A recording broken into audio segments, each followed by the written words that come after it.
বিশ্বের দ্বিতীয় এবং দেশের সবথেকে বড় ইফতার মাহফিল সাতক্ষীরার নলতা শরীফ খান বাহাদুর আহসানুল্লাহর মাজার শরীফ প্রাঙ্গণ। প্রতি বছর রমজান মাসব্যাপী অনুষ্ঠিত হয় এই বিশাল ইফতারের আয়োজন। এখানে প্রতিদিন প্রায় 7 থেকে 8,000 রোজাদার একসঙ্গে ইফতার করেন। শুভেচ্ছা অভিনন্দন আপনাদের আরও একবার বিশ্বের দ্বিতীয় এবং দেশের সবথেকে বড় ইফতার মাহফিল সাতক্ষীরার নলতা শরীফ থেকে। প্রত্যেকদিন আসেন এখানে ইফতার করতে? জি না ভাই, প্রত্যেকদিন আসা হয় না, আজকে একটু মনে করে আসছে। অনেক দূর দূরান্ত থেকে এখানে প্রতিদিন রোজাদাররা আসেন ইফতারের উদ্দেশ্যে। এখানে প্রতিদিন ইফতার সামগ্রীতে রয়েছে খেজুর, ফিরনি, ছোলা, কোলা, চিড়া, সিংড়া ও ডিম। ভোর 3টা থেকে শুরু করেন ইফতার তৈরির কাজ। আজকে ইফতারিতে কি কি আছে? আপনার চিড়ে, ফিরনি, ছোলা, ডিম, খেজুর, সিঙ্গাড়া,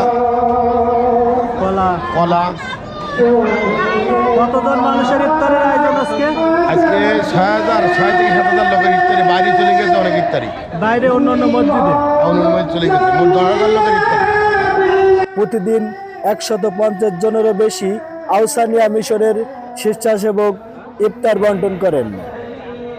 এই মাঠে একসাথে 6 থেকে 7,000 রোজাদার একসাথে ইফতার করবে। এখানে কি প্রত্যেকদিন আসেন? ইনশাআল্লাহ। বাসা কোথায় আপনাদের? বাসা মাগুরালি, এখান থেকে 1 কিলোমিটার দূরে। কতদিন ধরে এই মাঠে ইফতার করছেন আনুমানিক? আনুমানিক আমি আমার জ্ঞান বুদ্ধির থেকে আমি এখানে ইনশাল্লাহ আছি। আগের থেকে কি এখন লোক বেশি হয় না? আগে যখন প্রথম ইফতারি করেছি তখন ওই বিষয়ে নিজে হাতের যে চাতাল ছিল মসজিদের বাড়ে মেডিটেশনে কি ইফতারি করতাম। আমি তখন ওই বিছানা থাকতাম না, 400 করে লোক হইতো মাত্র তখন। 400 তারপরে এখন লোক আছে এখন 4,000, 5,000, 6,000 এরকম। 6,000 ইফতারের আয়োজন হ্যাঁ, হচ্ছে আজকে, 6,000 মানুষের। এখন নাকি 2,70,000 করে দৈনিক ইফতারি লাগে, খরচ হচ্ছে।